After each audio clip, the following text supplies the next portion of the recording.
I've never been so frustrated with a Kathy Reichs book in a long time. Just, Hey, welcome to the Daily Reads book series. I'm Christina, Kristina.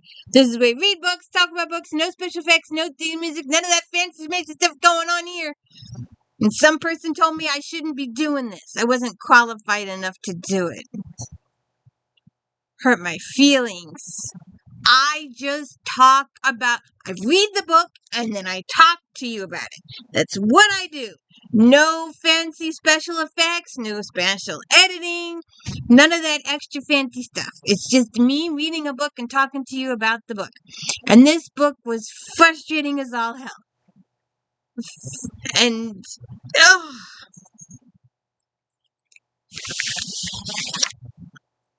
So, I know I'm probably wrong, but I have a personal hypothesis about where the idea for this book came from. It's just a personal hypothesis. But anyway, someone is killing animals in this book and nailing them to trees in grotesque ways. And at some point, they decide to do humans and animals. They start with squirrels and small animals and move on to cats and dogs and keep moving up until they get to the human thing.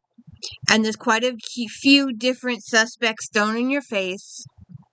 And Tempe, most of this is Tempe and her boss Nigel, and Slidell, the cop she works with here. And then, of course, Ryan, he's doing some Canada work, so he visits and they telephone a little bit. It's not the same as the TV show. If you haven't seen the TV show, go do the TV show. I like the TV show better, really, technically. She keeps putting stuff off in this. It just, So she's dealing with this animal case, people case, and then, Katie calls, Ruthie's missing. And they don't even bother to look for the kid, make a few phone calls, whatever, let it go. Few chapters later, the kid shows up again. She was with so-and-so, she forgot her phone, whatever, blah, blah, blah. Couple chapters later, Ruthie's missing again! Couple looking for her phone calls, blah, blah, blah. Comes back. Couple chapters later, Ruthie's missing again! Couple phone calls, missing 24, 48 hours, 72 hours. It was just irritating as all hell. Could somebody just not have a talk with that kid? She's 17. And, the people that they're hanging out with, the kids that are hanging out with, are really icky and cruel and horrible. I would not be hanging out with these people. They're cruel, icky, and horrible. They kill animals. He's like, well, he wasn't behaving well, so I shot him. He was a puppy. And I know where she got that from, and it's horrible. Because she was trying to evoke emotion. She did. I was angry most of the book. I was pissed off most of the book. I was screaming and yelling most of the book. I was like, why? Why? Did you have to do this? Why? And you don't get,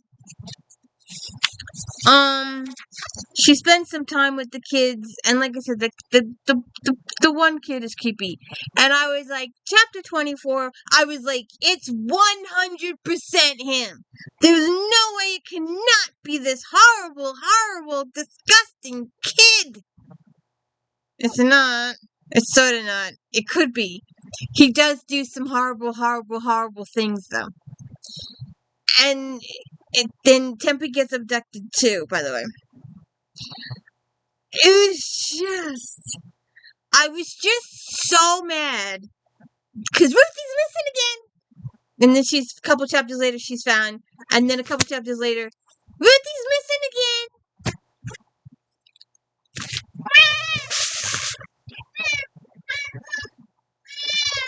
What?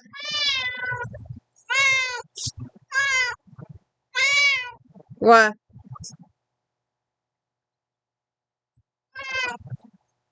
It was so frustrating and so irritating. It was so frustrating that Ruthie kept going missing, and the effort to find her wasn't very much because they all assumed she was, and she did. But I was just like over it. I was so over it by the end of the book, and the ending was kind of like anticlimactic. It was like Brennan gets kidnapped and stuff happens and she ends up going to the hospital and you know, you in plastic bag, Smokey. She's trying to get into a Ziploc. So um it's just it's just um it's just evil. The kid has a tattoo. Evil. Excuse me. Um, don't disconnect me. Um, come here. Come here. Come here. Come here. Come here. Come here, guys. Ah, yes. I know. I've been out shopping all day. Ah, and the store lost electricity. What are you gonna do? What? What? I got you. So, mommy was reading this book. Tempe, she does forensics with bones and stuff. She was analyzing all these bones, and they were looking for sex perpetrators because they were thinking that sex perpetrators had something to do with it. And then, I lost the bottom. And the winner is. Hey, if you haven't checked out my if thens, go check out my if thens. Ah, what are you doing? What are you doing? Yes, ma'am. That's my train of thought. Um, go check those out. If you're looking for a detective book, if you're looking for forensics, if you're looking for homicides, if you're looking for vampires or werewolves or cozy mysteries, go D. Louise book series if them. And if I haven't covered the topic, leave a comment in the comments going, hey, how about this topic? And I'll look into it. I'm open to ideas. So check it.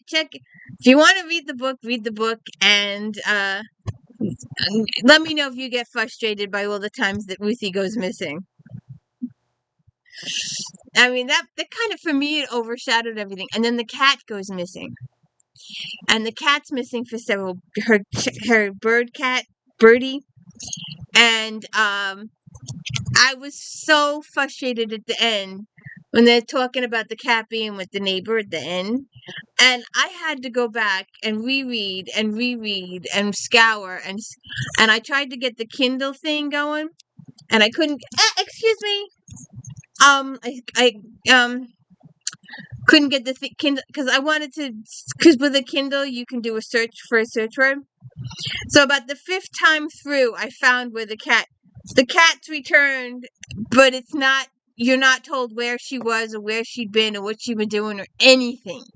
You're not told. It's just like, oh, she's home with the neighbor. That was it. It wasn't really discussed. And I was like, I wanted to know where the cat was. I wanted to know what happened. So, I was kind of frustrated. But anyways, I hope you have a good day. And if you're against killing of animals like I am, totally 100% against any kind of killing, you might want to prepare yourself for this book. All right.